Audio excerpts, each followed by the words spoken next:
Development అయితే జరుగుతుంది అనుకుంటున్నాను లాస్ట్ టైం కన్నా.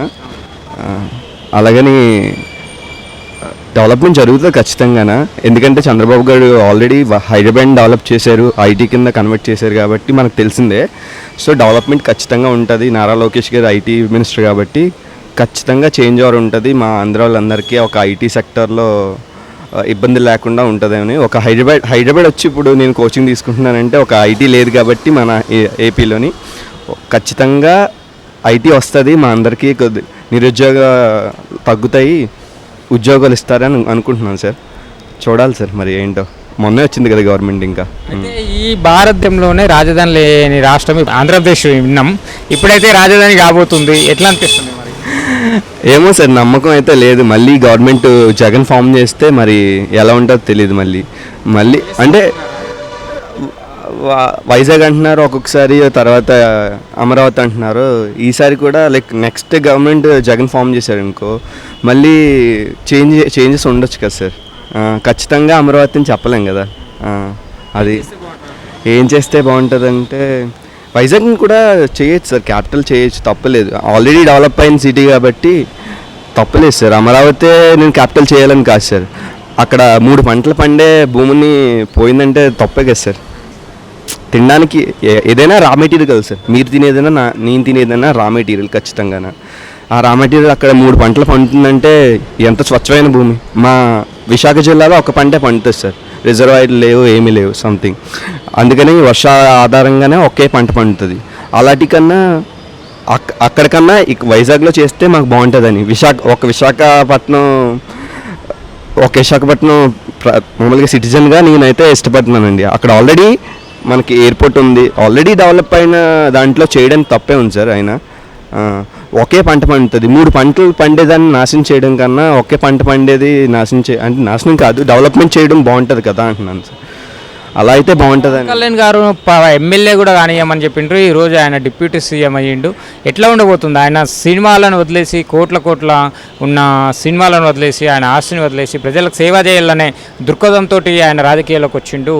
చేస్తాడంటవా ఇప్పుడు ఆ పదవిని ఉపయోగించి ప్రజలకు మంచి విషయం? ఆయన రూలింగ్ ఎప్పుడు చూడలేదు కాబట్టి ఈసారి చూడాలి సార్. మరి ఖచ్చితంగా జగన్ చూసాం, చంద్రబాబుని చూసాం, తెలుసు మనకి ఎలా ఉంటుందని. ఇప్పుడు ఆయన ఇద్దరు కలిపి బీజేపీ కూడా కలిసింది. మరి ఏం జరుగుతుందో చూడాలి సార్. అది చూసిన తర్వాత మనకి తెలుస్తుంది ఏం జరుగుతుందా అని. అంటే పవన్ కళ్యాణ్ అంతా మంచి చేయడానికే వచ్చాడు అనుకుంటున్నాను. నేను కూడా పవన్ కళ్యాణ్ ఫ్యాన్ సార్.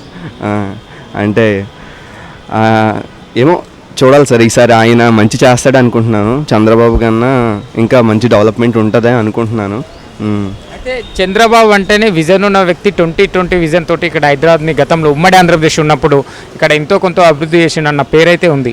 ఇప్పుడు అక్కడ కూడా 2040 విజన్ తోటి ఆంధ్రప్రదేశ్ని డెవలప్మెంట్ చేసే అవకాశం ఉందా? ఇక్కడ ఐటీ మినిస్టర్ లోకేష్ కానీ పవన్ కళ్యాణ్, చంద్రబాబు ముగ్గురు కలిసి డెవలప్మెంట్ చేస్తారనుకుంటున్నాను సార్ నేనైతే.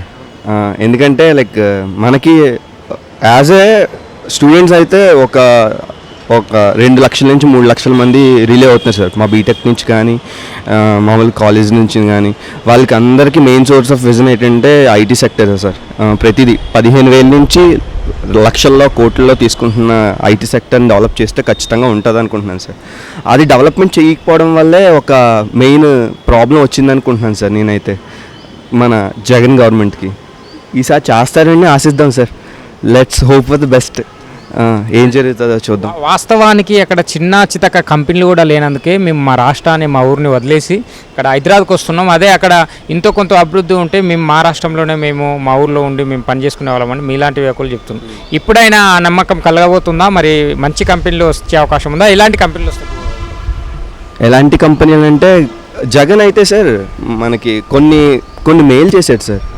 జగన్ ఎలా మెయిల్ చేశాడంటే మన ఫ్రీ ఎడ్యుకేషన్ తెచ్చి ప్రతి కార్పొరేట్ సెక్టర్లో 25% ఇవ్వాలని. అది చాలా మెయిన్ సార్, పునాది అది చెప్పాలంటే.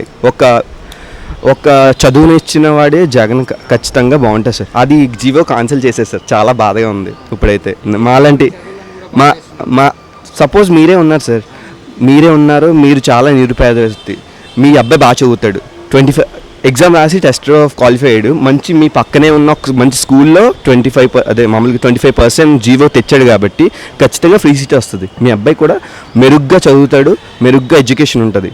అది తీసేయడం చాలా తప్పు సార్. చదువు ఇవ్వాలి సార్ ఖచ్చితంగా. అది ఇస్తే బాగుంటుంది అనుకుంటున్నాను. మీరు అన్నట్టు అక్కడ జగన్ గారు ఇంతకుముందు అధికారంలో ఉన్నప్పుడు ఇంగ్లీష్ మీడియం చదువు అని మంచి ఎడ్యుకేషన్ పెట్టిందనే ఒక విన్నాం. మరి ఎందుకు ఇంత ఘోరంగా ఓటమి పాలైనందుకు ఏది కారణం అనుకో? ప్రతిపక్షం హోదా కూడా లేదు సార్. అంటే ఆయన చేసినవి మెరుగు ఉన్నాయి, తప్పు ఉన్నాయి సార్. కొన్ని తప్పుల వల్ల ఆయన అలా అయ్యారని అనుకుంటున్నాను సార్. అయితే అలాగని వాళ్ళు ఏం చేయలేదని కాదు సార్. చంద్రబాబు నాయుడు కూడా బాగా చేశారు సార్. ఆయన డెవలప్మెంట్ సైడ్ తీసుకెళ్తారు కాబట్టి విజన్ ఇప్పుడు అందరూ డెవలప్మెంట్ కోరుకుంటున్నారు సార్. జగన్ డెవలప్మెంట్ చేయలేదు, ఐటీ సెక్టర్ క్రియేట్ చేయలేదు అని మా వైపు చూస్తే ఖచ్చితంగా బాధాకరంగా ఉంది సార్. అది ఫైనల్గా ఏం చెప్తారు అసలు అక్కడ ఎలాంటి డెవలప్మెంట్, ఎలాంటి కంపెనీలు కానీ లేకపోతే ఇంకా ఏది చేస్తే బాగుంటుందని ఒక యువకునిగా మీరు ఏం చెప్తారు?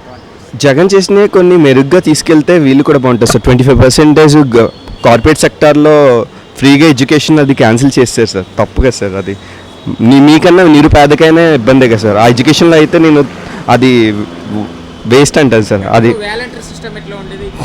Voluntary system sir. Voluntary system గతంలో మెరుగ్గా ఉంది సార్.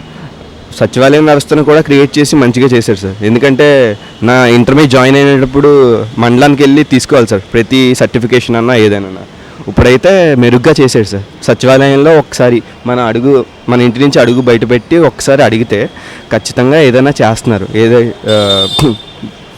బీసీడీ సర్టిఫికేషన్ కానీ ఏదైనా డెత్ సర్టిఫికేషన్ నుంచి ఓవరాల్ గ్రామంలో ఏం జరుగుతుందో అన్ని సర్టిఫికేషన్స్ కూడా సచివాలయంలో అయిపోతున్నాయి. అది అయితే మెరుగైన సిస్టమ్ సార్.